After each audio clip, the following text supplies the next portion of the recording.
छावा यानी शेर का बच्चा, छावा यानी वो जाबाज जिसने औरंगजेब की नींदें उड़ा दी, छावा यानी वो दिलेर जिसने सनातन की आन के लिए 40 दिन तक औरंगजेब की यातनाएं सही, जुबान खींच ली गई, आंखें फोड़ दी गई, शरीर का रोम रोम लहूलुहान हो गया, लेकिन फिर भी इरादों में सुराज की बुलंदी रही।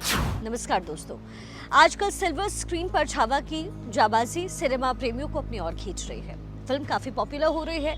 छावा दरअसल शिवाजी के बेटे और उनके उत्तराधिकारी छत्रपति संभाजी महाराज को कहा जाता है। विकी कौशल की फिल्म छावा भी छत्रपति संभाजी महाराज के बारे में है। ये फिल्म मशहूर मराठी राइटर शिवाजी सावंत के उपन्यास छावा के रेफरेंस के साथ बनाई गई और इस नॉवेल में जो लिखा है वही निर्देशक लक्ष्मण उतेकर ने अपनी फिल्म में उतारा। दरअसल छत्रपति शिवाजी महाराज और उनके बेटे छत्रपति संभाजी महाराज को आज भी महाराष्ट्र की संस्कृति और गौरव का प्रतीक कहते हैं। आज भी यहाँ के लोगों के दिलों में इस पिता पुत्र के लिए खास स्थान है। मराठा साम्राज्य की नींव छत्रपति शिवाजी महाराज ने रखी। वो एक वीर और साहसिक योद्धा थे। शिवाजी महाराज ने सईबाई से विवाह किया और पुत्र की उन्हें प्राप्ति हुई। छत्रपति शिवाजी महाराज के बड़े बेटे का नाम छत्रपति संभाजी महाराज था। जब वो 2 साल के थे तब उनकी मां की मृत्यु हो गई। इसके बाद उनका पालन पोषण उनकी दादी जीजाबाई ने किया। जब संभाजी केवल 9 साल के थे तब उन्होंने पहली बार औरंगजेब को आगरा में देखा। बचपन से ही वो अपने शत्रु की कूटनीति और क्रूरता को जानते थे। जब शिवाजी औरंगजेब को चकमा देकर के आगरा के किले से भाग निकले तब संभाजी उनके साथ ही मौजूद थे। उस समय शिवाजी ने अपने बेटे को मथुरा में एक मराठा परिवार के घर पर छोड़ दिया और उनके मरने की अफवाह फैला दी। हालांकि कुछ दिनों के बाद संभाजी महाराज महाराष्ट्र पहुंचे। संभाजी हमेशा से आक्रामक तेवर के थे, इसलिए उनके पिता ने उन्हें पन्हाला के किले में कैद कर दिया। जब छत्रपति शिवाजी की मौत हुई तब भी संभाजी पन्हाला के किले में ही कैद रहे। उस समय रायगढ़ में शिवाजी के मंत्रियों और सरदारों ने संभाजी के सौतेले भाई राजा राम को छत्रपति बनाने का फैसला कर लिया। जब ये बात मराठा सेनापति हमीराव मोहितो को पता चली तो उन्होंने संभाजी को पन्हाला कैद से आजाद किया।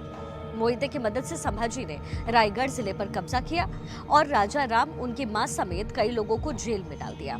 इसके बाद संभाजी छत्रपति के रूप में 1680 ईस्वी में मराठा सिंहासन पर विराजमान हो गए। सबसे पहले उन्होंने मुगलों के शहर बुरहानपुर पर दावा बोला और उसे नष्ट किया।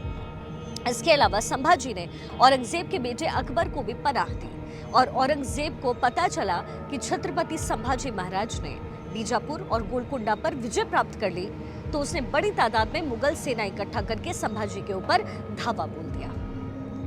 1687 में मुगलों और मराठाओं के बीच भयंकर युद्ध होता है और उसमें सेनापति हमीराव मोहंती की मृत्यु हो गई, लेकिन संभाजी महाराज ने विजय प्राप्त की।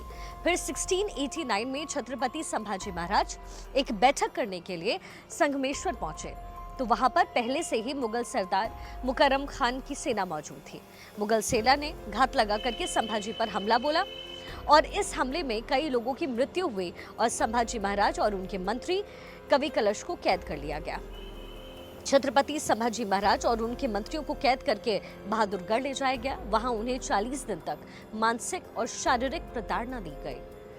तब जब संभाजी महाराज औरंगजेब के सामने पेश हुए तो मुगल बादशाह ने घुटनों के बल बैठकर अल्लाह का शुक्रिया अदा किया। औरंगजेब ने संभाजी को इस्लाम स्वीकार करने का प्रस्ताव दिया और इसके बदले उन्हें जीवन दान देने की बात कही, जिस पर संभाजी ने कहा कि अगर बादशाह अपनी बेटी भी दे दे तो भी मैं इस्लाम नहीं स्वीकार करूंगा।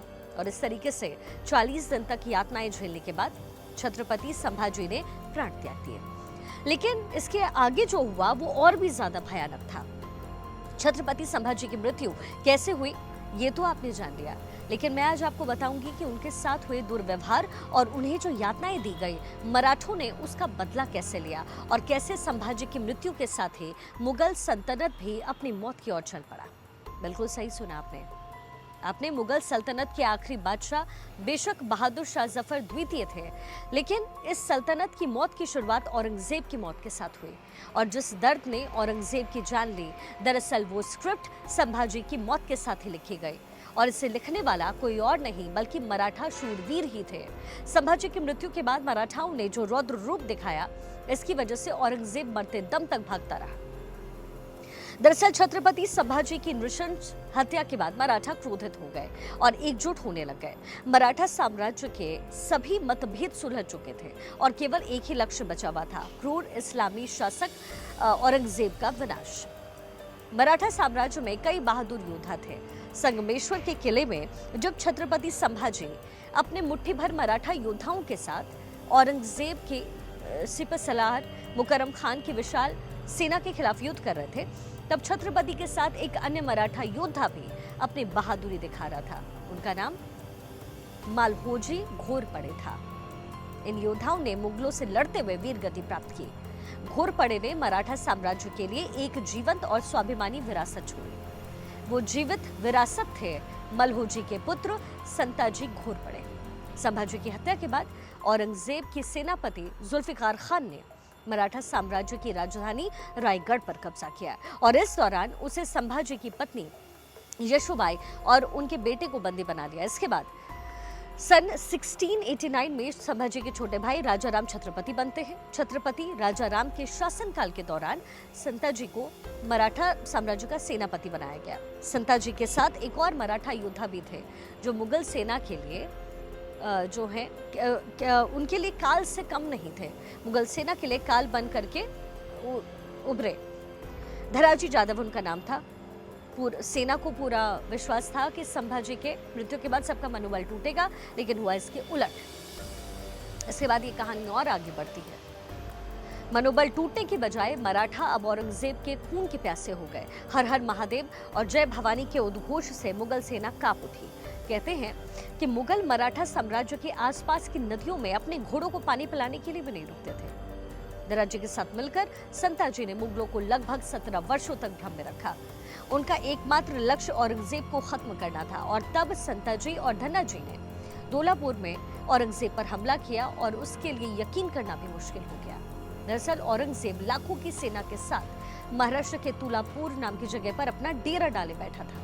ये वही जगह थी जहां पर औरंगजेब ने छत्रपति संभाजी महाराज की क्रूरता से हत्या की थी।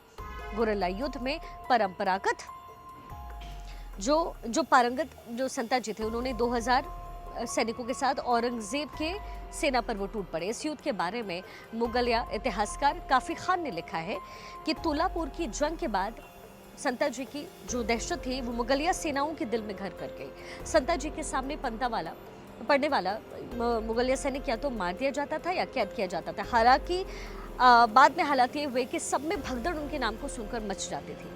तुलापुर में संताजी के मराठाओं के अचानक हमले से मुगल जोर जोर से चिल्लाने लगे, हुजूर मराठे आ गए। एक तरफ पूरी मुगल सेना औरंगजेब की जान बचाने की कोशिश में लगी रही, तो वहीं दूसरी ओर मराठे जो है वो मुगलियों के लाशों के ढेर लगा रहे थे।